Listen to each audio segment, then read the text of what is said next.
Stories from the Shadows is a Lemon Difficult studio production. Join us on Patreon at patreon.com/lemondifficult for free access to all our podcast episodes, behind-the-scenes content for the Key of Dreams and more. That's patreon.com/lemondifficult.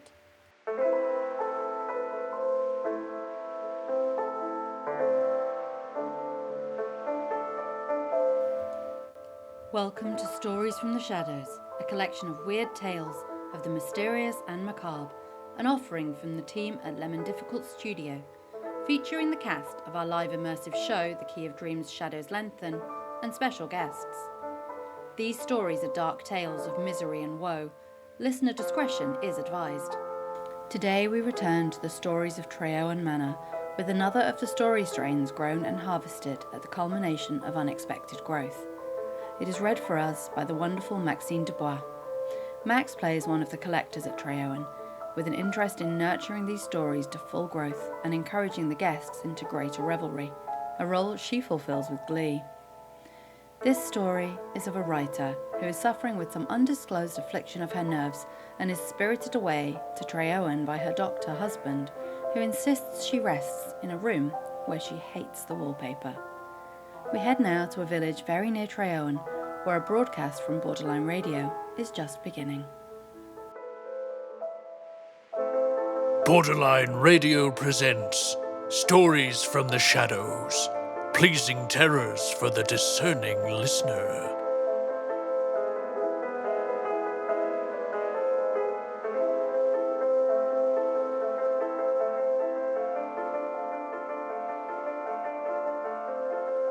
It is very seldom that mere ordinary people like John and myself secure ancestral halls for the summer. A Jacobean manor with such beautiful gardens, I would say a haunted house, and reach the height of romantic felicity, but that would be asking too much of fate. Still, I will proudly declare that there is something queer about it. Else why should it be let so cheaply? And why have stood so long untenanted? John is hiding something, I'm certain of it. But what is one to do? John is practical in the extreme. He has no patience with faith, an intense horror of superstition, and he scoffs openly at any talk of things not to be felt and seen or put down in figures. John is a physician, and perhaps, I would not say it to a living soul, of course, but this is dead paper and a great relief to my mind. Perhaps that is one reason I do not get well faster. You see, he does not believe that I am sick. And what can one do? If a physician of high standing and one's own husband assures friends and relatives that there really is nothing the matter with one but temporary nervous depression, a slight hysterical tendency, what is one to do? So I take phosphates, or phosphites, whichever it is, and tonics, and journeys, and air, and exercise, and am absolutely forbidden to work until I am well again. Personally, I disagree with their ideas, but what is one to do? I did write for a while in spite of them, but it does exhaust me a good deal, having to be so sly about it, or else met with heavy opposition. I sometimes fancy that in my condition, if I had less opposition and more society and stimulus, but John says that's the very worst thing I can do is to think about my condition, and I confess it always makes me feel bad. I do wish he would talk with me, though, or introduce me to his guests. Since we've been here, he seems to have been immersed in research or conversing with other doctors, I assume, and I remain here, with only the view and this wallpaper for company. It is the most beautiful place. It is quite alone, standing well back from the road and a mile from the village. It makes me think of places that one reads about, for there are hedges, walls and gates, even an orchard. There is a garden too, beautifully laid out in a Tudor design. The one marring feature is an old tree stump in the centre. I would have thought someone would have removed it or replaced it by now. But what would I know, other than my eyes are oft drawn to it from the hallway window, and it unsettles me somehow. There was some trouble, I believe, something about the heirs and why they won't live here. John refuses to indulge my interest, but there is something strange about the house. I can feel it. I even said so to John one moonlit evening, but he said what I felt was a draught, and shut the window. I get unreasonably angry with John sometimes, but he is very careful and loving and hardly lets me stir without special direction. I have a scheduled prescription for each hour in the day. He takes all care from me, and I feel basely ungrateful not to value it more. He said, "We came here solely on my account, and that I was to have perfect rest and all the air I could get." "Your exercise depends on your strength, my dear," said he, "and your food somewhat on your appetite, but air you can absorb all the time. I have a large and airy room on the first floor, with large windows to let in plenty of sunlight, and the fresh, clean air of the Welsh countryside. It is, however, in dire need of redecoration. The paint and paper look as if a boys' school had used it. It is stripped off, the paper, in great patches all around the head of my bed, about as far as I can reach, and in a great place on the other side of the room, low down. I never saw a worse paper in my life, one of those sprawling, flamboyant patterns, committing every artistic sin. John assures me that the paper is perfectly normal and is repeated throughout the house, but it is awful. It is dull enough to confuse the eye, in following pronounced enough to constantly irritate and provoke study. And when you follow the lame, uncertain curves for a little distance, they suddenly commit suicide, plunge off at outrageous angles, destroy themselves in unheard-of contradictions. The colour is repellent, almost revolting.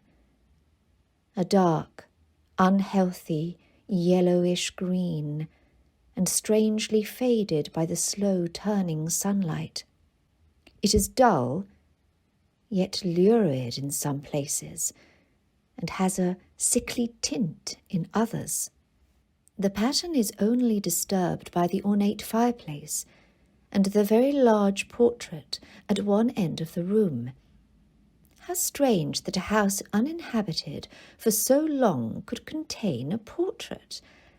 I wish I knew who it were. In many respects, this woman, in old-fashioned dress, puts me in mind of how I may look in some years. But that must surely be the product of an unstimulated mind attempting to make connection where none exists. There comes John. I must put this away. He hates to have me write a word. We have been here 2 weeks, and I haven't felt like writing before, since that first day. I'm sitting by the window now, up in this atrocious room, and there is nothing to hinder my writing as much as I please, save lack of strength. John is busy all day, and even some nights, as he is so wrapped in his research. I wish he would include me in his discoveries. He seems so immersed in it. But these nervous troubles are dreadfully depressing.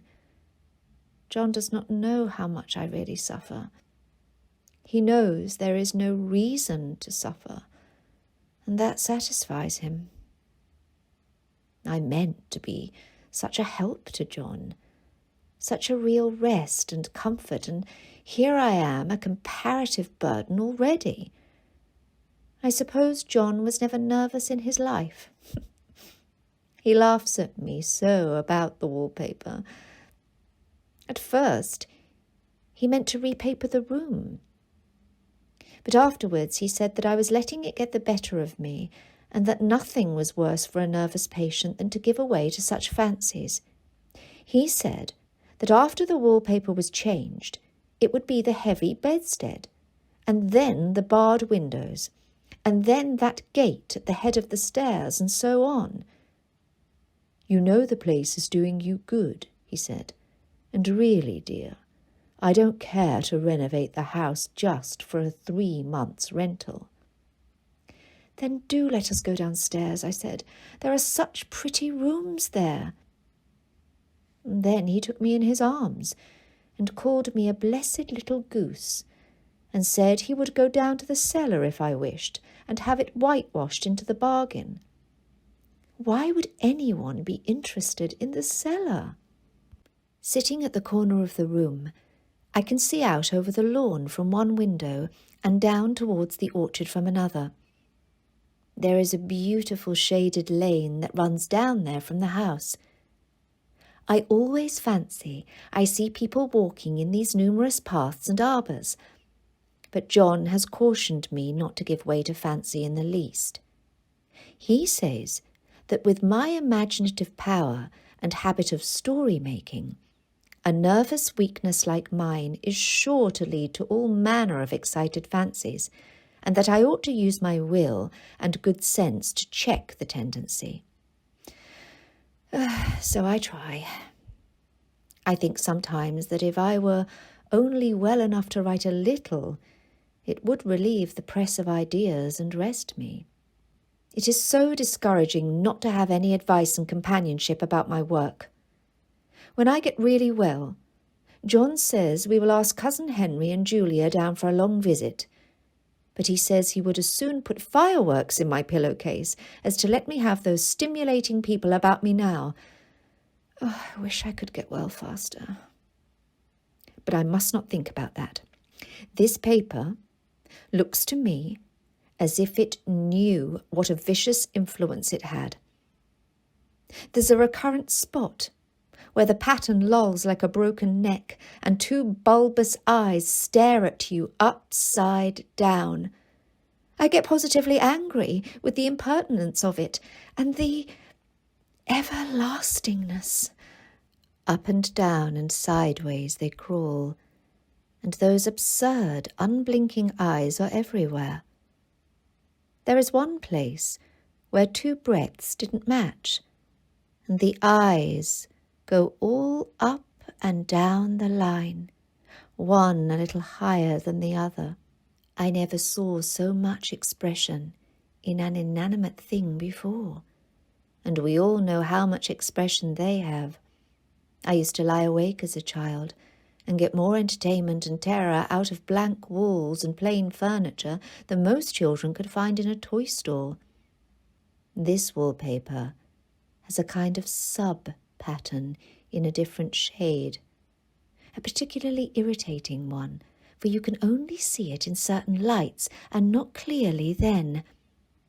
But in the places where it isn't faded, where the sun is just so, I can see a strange, provoking, formless sort of figure that seems to skulk about behind that silly and conspicuous front design. Well, the Callan celebrations are over, and the people are gone. John thought it might do me good to see a little company, but I do wish he'd invited Cousin Julia or Mother.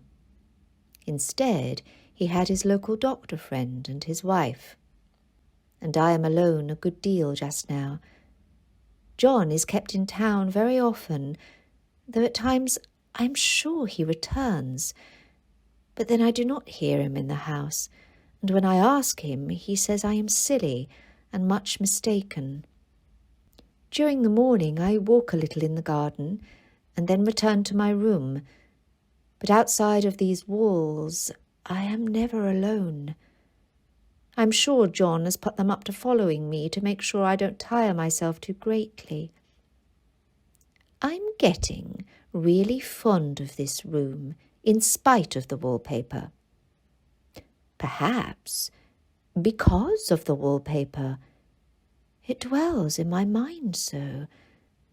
I lie here, on this great immovable bed, and follow that pattern about by the hour. It is as good as gymnastics, I assure you. I start, we'll say, at the bottom, down in the corner over there where it has not been touched, and I determine for the 1000th time that I will follow that pointless pattern to some sort of conclusion. I know a little of the principle of design, and I know this thing was not arranged on any laws of radiation, or alternation, or repetition, or symmetry, or anything else that I've ever heard of. It is repeated, of course, by the breadths, but not otherwise. Looked at in one way, each breadth stands alone. The bloated curves and flourishes are a kind of debased Romanesque, with delirium tremens goes waddling up and down in isolated columns of fatuity. But on the other hand, they connect diagonally, and the sprawling outlines run off in great slanting waves of optic horror, like a lot of wallowing seaweeds in full chase. The whole thing goes horizontally too, or at least it seems so, and I exhaust myself in trying to distinguish the order of its going in that direction. Oh, it makes me tired to follow it. I'll take a nap, I suppose. I don't know why I should write this. I don't want to. I don't feel able. But I must say what I feel and think, and in some way it is such a relief. But the effort is getting to be greater than the relief. Half the time now I'm awfully lazy and lie down ever so much. But dear John, he loves me very dearly and hates to have me sick. I tried to have a real, reasonable talk with him the other day and tell him how I wish he would let me go and make a visit to Cousin Henry and Julia, but he said I wasn't able to go, nor able to stand it after I'd got there. And I did not make a very good case for myself, for I was crying before I had finished. It is getting to be a great effort for me to think straight. And dear John gathered me up in his arms and just carried and laid me on the bed and sat by me and read childish stories of fantastical creatures till it tired my head. I wish I understood these treatments, but John will not explain them to me, and they do cause me to dream. I dreamt of the tree, and of spirals in the stars, and I see things in that paper that nobody knows but me, or ever will.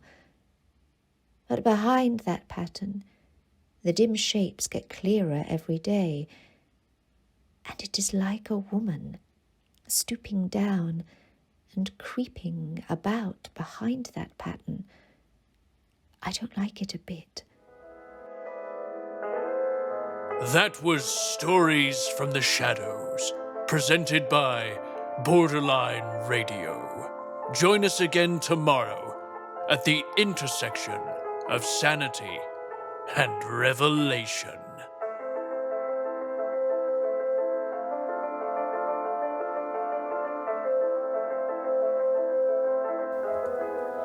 Thank you for listening to Stories from the Shadows, an audio production from Lemon Difficult Studio.